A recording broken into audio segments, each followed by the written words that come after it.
आपल्याला माहिती आहे 2 दिवस अगोदर देखील नाशिकचा दौरा झाला। आज पुन्हा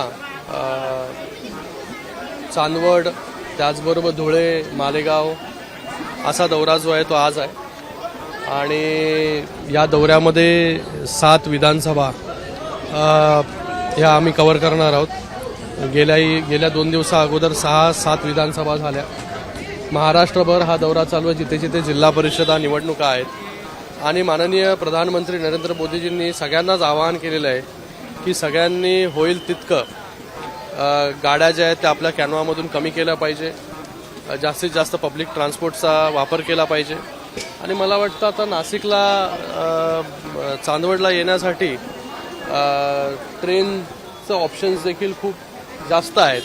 तर आज आम्ही सगळे लोक जे आहेत हे ट्रेननी प्रवास केलेला आहे। मला वाटतं आणि वंदे भारत महत्त्वाकांक्षी प्रकल्प भारत सरकारचा, ज्याच्यामुळे ट्रेन्सला एक वेगळं वलय जे आहे ते प्राप्त झालं आणि आज वंदे भारत म्हणजे बाहेर इंटरनॅशनली जर तुम्ही युरोपमध्ये ट्रॅव्हल केलं, जो अनुभव जो आहे तो ज्या ट्रेन्समध्ये बसल्यानंतर आपल्याला येतो तसाच अनुभव जो आहे हा वंदे भारतचा देखील आहे। मी लोकांना देखील आवाहन करतो की जिथे जिथे वंदे भारत आहे किंवा कुठल्या ज्या ट्रेन्स आहेत, आज ट्रेन्स पण मॉडर्न होत आहेत, अपग्रेड होत आहेत, चांगल्या सुविधा ज्या आहेत त्या भारत सरकारकडून ट्रेन्सच्या माध्यमाने देखील आपल्याला त्या ठिकाणी मिळत आहेत। तर याचा देखील वापर जो आहे तो आपण जो आहे पुरेपूर जो आहे तो जिथे जिथे अवेलेबल असेल, आपल्याला जिथे जिथे ऑप्शन असेल तिथे हा ऑप्शन जो आहे तो एक्सप्लोर केला पाहिजे। 1 महिन्याचा इंधनाचा साठा शिल्लक राहिला आहे राज्यात, अशा पद्धतीची माहिती मंत्र्यांनी दिलेली आहे। त्या पार्श्वभूमीवर एकूणच कशा पद्धतीने आता इथून पुढे आपण इंधनाची बचत सगळ्यांनीच काटकसर जी आहे ते इंधनाची केली पाहिजे। आज जी परिस्थिती स्ट्रेट ऑफ हॉर्मुझमध्ये आहे आणि युद्धजन्य परिस्थिती मिडल ईस्टमध्ये असल्यामुळे हा त्याचा प्रभाव जो आहे हा भारतावरती झालेला आहे, कारण की मॅक्झिमम ऑइल इम्पोर्ट जे आहेत ते आपण त्या ठिकाणीहून करत असतो, पण त्याचबरोबर रशियामधून देखील ऑइल जे आहे ते इम्पोर्ट भारत करतं मोठ्या प्रमाणामध्ये। रशिया असेल, बाकी 40 वेगवेगळे देश असतील तिथून देखील करतोय। सरकारच्या माध्यमाने तेलाचे दर आणि त्याचबरोबर डिझेल पेट्रोलचे दर हे नियमित ठेवण्यामध्ये आतापर्यंत सरकारला जे आहे यश प्राप्त झालेलं आहे, पण सगळ्यांनी जे आहे हे काटकसर जे आहे ते करून या सगळ्या गोष्टी जे आहे ते इंधन वापर जे आहे ते केलं पाहिजे। सरन्यायाधीशांनी तरुणाईचा उल्लेख झुरळ असा केला होता, त्यानंतर तरुणाईमध्ये आक्रोश बघायला मिळतोय आणि कॉक्रोच जनता पार्टी नावाने एक अकाउंट सोशल मीडियावर सुरू करण्यात आलं। सोशल मीडियावरती काय काय चालतं त्याच्यावरती आता आपण भाष्य करू शकत नाही। विधान परिषद निवडणूक झालेली आहे, भाजपने जिथे आपण या निवडणूक लढले होतो त्या जागांवर देखील दावा केलेला आहे, कशी रणनीती असणार? तुम्ही काल मुख्यमंत्र्यांचं स्टेटमेंट ऐकलं नाही वाटतं? मुख्यमंत्री म्हणाले की सगळे तिन्ही पक्षाचे नेते जे आहेत हे बसून चर्चा करतील आणि कुठे कुठे कोण कुठे लढेल हे त्याच्यावरती जे आहे ते लवकरच चर्चा होऊन त्याच्यावरती आपल्याला माहिती पडेल। नाही, काही फॉर्म्युला ठरलेला नाही। मला वाटतं माननीय मुख्यमंत्री महोदय, उपमुख्यमंत्री महोदय बसतील आणि ते ठरवतील की बाबा कुठल्या जागा, गेल्या वेळेस कोणी किती जागा लढल्या होत्या, आता किती जागा कोण लढणार आहे बदललेल्या परिस्थितीनुसार। तर मला वाटतं लवकरच तुम्हाला कळेल। नाशिकमध्ये जागा आहे तिथे भाजपचं म्हणणं आहे की आमची मतदारसंख्या जास्त आहे, त्यामुळे नाशिकची जागा आम्ही लढवणार। कोण बोलला असं? भाजपची स्थानिक मागणी करतायत। बघा, स्थानिक कार्यकर्ता जो आहे हा मागणी करत असतो, निर्णय जे आहे ते वरिष्ठ घेत असतात।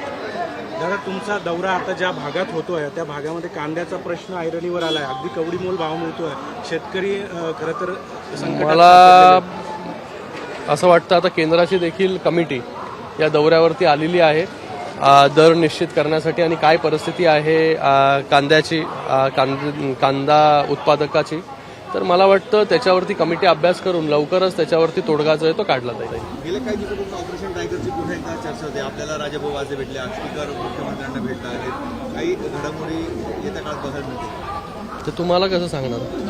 नीट पेपर फुटी प्रकरणी राज्यभरात धाडसत्र सुरू आहे। अनेक खासगी क्लास चालक जे आहेत त्यांना अटक होती आहे। ही संपूर्ण यंत्रणा फुलप्रूफ करण्यासाठी काय करावं असं म्हणतो? मला वाटतं केंद्र सरकारच्या माध्यमाने त्याच्यावरती पावलं जी आहेत ती ऑलरेडी उचलली गेलेली आहेत। येणाऱ्या काळामध्ये हे सगळे पेपर फुटेचे प्रकार होणार नाही, ह्याच्यावरती केंद्र सरकार जे आहे हे पूर्ण धोरणात्मक निर्णय असेल किंवा कठोर कारवाई असेल। आता देखील आपल्याला माहिती असेल की जी कोणी लोक याच्यामध्ये इन्व्हॉल्ड होती ते सगळ्यांना जे आहे ते अरेस्ट करण्यात आलेलं आहे. त्यांच्यावरती कडक अशी कारवाई जी आहे ती करण्यात आलेली आहे आणि भविष्यामध्ये हे प्रकार घडणार नाही याचं देखील दक्षता जी आहे ती केंद्र सरकार घेईल. दादा, विधान परिषदेला आपल्या पक्षातही इच्छुकांची संख्या खूप आहे. काय क्रायटेरिया असणार आहे उमेदवारासाठी? आता सगळ्या बघा ह्या सगळ्या गोष्टी ज्या आहेत निर्णय ज्या शिंदे साहेब घेत असतात आणि येणाऱ्या काळामध्ये आपल्याला आता बघा आताच आपल्याला जूनपर्यंत मला वाटतं 1 जूनपर्यंत फॉर्म भरायचा आहे. तर दिवस काय लांब नाही आहेत. आज किती 21 तारीख आहे. महाराष्ट्रात एकूण 6 जागांवर आपण आग्रही आहोत अशी देखील माहिती आहे. काल एकनाथ शिंदे साहेबांनी तसं सूचक वक्तव्य पण दिल्लीमध्ये केलेलं आहे. नाशिक, परभणी, संभाजीनगर फिरून तेच उत्तर येतं की वरिष्ठ बसतील आणि त्याच्यावरती जे आहे ते चर्चा करतील. छत्रपती संभाजीनगरच्या कार्यकर्त्यांनी आणि वरिष्ठ पदाधिकाऱ्यांनी भाजपकडे मागणी केली आहे. कुठल्याही परिस्थितीत जी जागा आहे याला शिवसेनेला देऊ नका अशी मागणी त्या ठिकाणी होती आहे. कार्यकर्त्याची मागणी स्वाभाविक असते. कार्यकर्त्याला वाटतं आपण सगळ्या जागा लढल्या पाहिजे. कार्यकर्त्याला वाटतं वेगवेगळ्या निवडणुका लढला पाहिजे. कारण की कार्यकर्ता जो आहे तो वाट बघत असतो गेले अनेक वर्ष. पण महायुतीचं सरकार आहे आणि ह्या सगळ्या निवडणुका ज्या आहेत त्या महायुतीमध्ये लढल्या जातील. आपल्या कार्यकर्त्यांची काय मागणी? आपण जी चर्चा करतात जिल्ह्यामध्ये नाशिक, मी तुम्हाला ते सांगितलं ना, कार्यकर्त्याची मागणी स्वाभाविक असते. प्रत्येक कार्यकर्त्याला त्याचा पक्ष मोठा झाला पाहिजे, त्याच्या पक्षाचा आमदार अजून एक वाढला पाहिजे, हे प्रत्येक कार्यकर्त्याची भावना असते.